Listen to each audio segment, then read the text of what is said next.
and I've been joined by United Formula Ford Championship motorsport driver, 19-year-old Ben Cox. Welcome, Ben. Thank you for coming on to the show. Yeah, thank you for having me. I really appreciate you guys contacting me and getting me out here. Yeah, we're looking forward to hearing your journey. See what I did there? Through motorsport. Just give us a little bit of background about yourself, you know, where your love of motorsport came from, and has it been a sort of in the background of your family for a little while, or was it you at the forefront? Well, where I started was on a little blue go-kart that my grandfather bought for my father and two uncles, I want to say around 45-ish years ago, I think it was. And he sadly passed away at Christmas just now, but I got a tribute on my car and on the front of my racing helmet as well, called "Keep Smiling," which he's always said about all the time. So that's sort of where my motorsport started, combined with the effort from Formula One, which Mum and Dad always had on the television, as Mum's obsessed with Mansell Red 5, and that really got me going. And then it followed through to actual karting, and now it's into Formula Fords. Brilliant. That's quite a nice little progression through as well, going through that. Who in the sport has sort of inspired you during that time? Who's sort of really stood out for you, made you want to go into this sport? Well, Grampy really just kept me in the blue go-kart because I never wanted to get out of the flipping thing. So that's the main thing where I sort of picked up the enjoyment of going fast as I could, because I did laps and laps and laps around the Ano Park, the top of the hill. At the same time, when I started to watch F1, I really picked up on Lewis Hamilton in his McLaren era. So I think that those are the two main sort of people who got me involved into racing and selected Formula One as a end goal. Yeah, we've had guests on before, and that element of the family, helping you through those early stages is really important, isn't it? Yeah, it definitely is, especially in the grassroots, like karting, especially when you're on your own. And bless Dad, because he's put an awful lot of effort in, haven't you? He's behind the camera, guys. If you didn't know, that's Neil. So yeah, I should have said that. Sorry. Yeah, no, that's okay. Just aside, I know you were diagnosed with autism when you were 12, 7 years ago. Has that sort of had an impact in the sport for you, and how difficult has that journey been for you? Well, especially when I first started, I found it quite difficult. I think Dad remembers me when I chatted about this to him earlier. He said about me, I used to isolate myself in the car because it was an overwhelming environment for me to first start to get going, particularly the social aspect, which I usually struggle with in general, and taking in information as well. Which is also, I found quite difficult, especially to get faster. I'm a very visual learner. I tend to have GoPro videos and stuff to help myself improve, but in karting you don't really have that, because in a lot of clubs I don't think they allow cameras on race days on some occasions, but not exactly sure how correct that is, but we've been told before to have them off. Yeah, and I know that you can have sort of sensory sort of problems as well with the autism. Is that something that's had an impact on you, whilst driving? Smells of the car and the rubber and the I don't know, brakes, whatever. But those smells I do love. Just even in general, like you go around around home or something like that, you smell some fuel and it's like, this is quite nice. You could do with a candle that smells like that, but that wouldn't be a good idea. It might go boom. But it sort of helps me get in the zone as well. When the visor goes down, you sort of smell that. I sort of get in the zone and go into a fight mode. That sort of builds in me as well psychologically, and get obviously quite nervous, as you normally do pre-race, and I have my acidic reaction, which is the main sort of sign, I suppose. It's not very fun, but it's a bit of a James Hunt reference. So I know he's if he had it back in the 70s, then I can't see it being that bad of a thing. Yeah, is there anything you wanted to say to our viewers, about your autism in the sport that you're in? Is that something you could share with us? Yeah, well, there's quite a few Facebook groups in particular, such as Autism in Motorsport, that are great for joining autistic people together in these racing, which is fantastic. And recently as well, I took part in the filming of Racing on the Spectrum documentary. It's mainly focused around Bobby Chumley, I think, is the main man that I knew there, and he's a nice chap. In Team Brit Racing, we took part in it at Team Karting in Manchester. So I'm quite excited to watch that when that comes out, and hopefully it brings a lot more neurodiverse people into the sport as well. Brilliant. That's fantastic. Is that still readily available to download, or? I don't think it's been released yet. I haven't heard anything at the minute. So only filmed it last month. Okay. Was that Sue? Sorry, I didn't realise. Well, we'll look out for that, definitely. Well worth a watch, I would suggest. I mean, has that sort of made you more passionate, and interested in Formula Ford racing than your peers, do you think? Is that helped? I think in terms of my autism in general, I have it makes me a genius, obviously in a few ways you hear from the Asperger's syndromes in particular. Obviously my hyper focus is on motor racing, which I've obviously used to boost myself up in the ranks, and I believe I drive really, really well, so especially in the rain, and my consistency in general is fantastic. You see it in the lap times, sometimes even the race teams are like, oh my god, I can't believe it. Obviously the other part being Formula One, I just name random facts out of nowhere, and people just like, will you ever shut up? That's not going to happen. That's brilliant. I love that. You've brought in a few things. I love the helmet, Coxy on the back as well. That's cool. It was lighter than I anticipated, actually. Yeah, these helmets are made incredibly light. There's even carbon fibre models which are even lighter than that one. So it's incredible, and the way all these things are engineered in motor racing, they're designed so strongly, but yet they're so light, you feel like there's no structure to them at all. But this is probably one of the strongest helmets out there.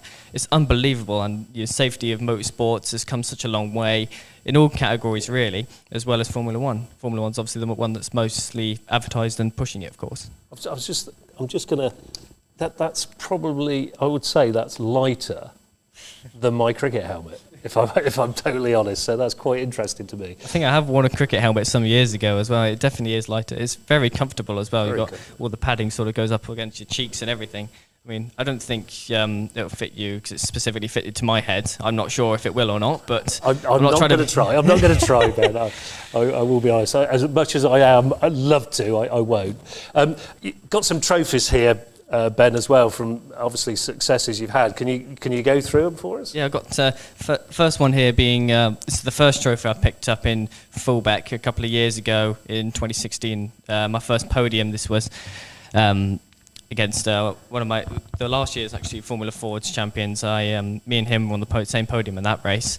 That was, I think, my third month of racing. I picked that one up, which was very good.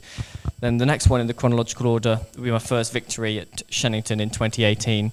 I absolutely love that track because following 2 years later, I picked up this one, which is the Winter 100 Championship from 2020 in my junior TKM days. So that was the best start to the karting season I've ever had, really. It's almost like, my Donington Park race, my first Formula Ford race. I was in the fight for the podium. I lost out by just 2 corners, being in 4th place. That was difficult.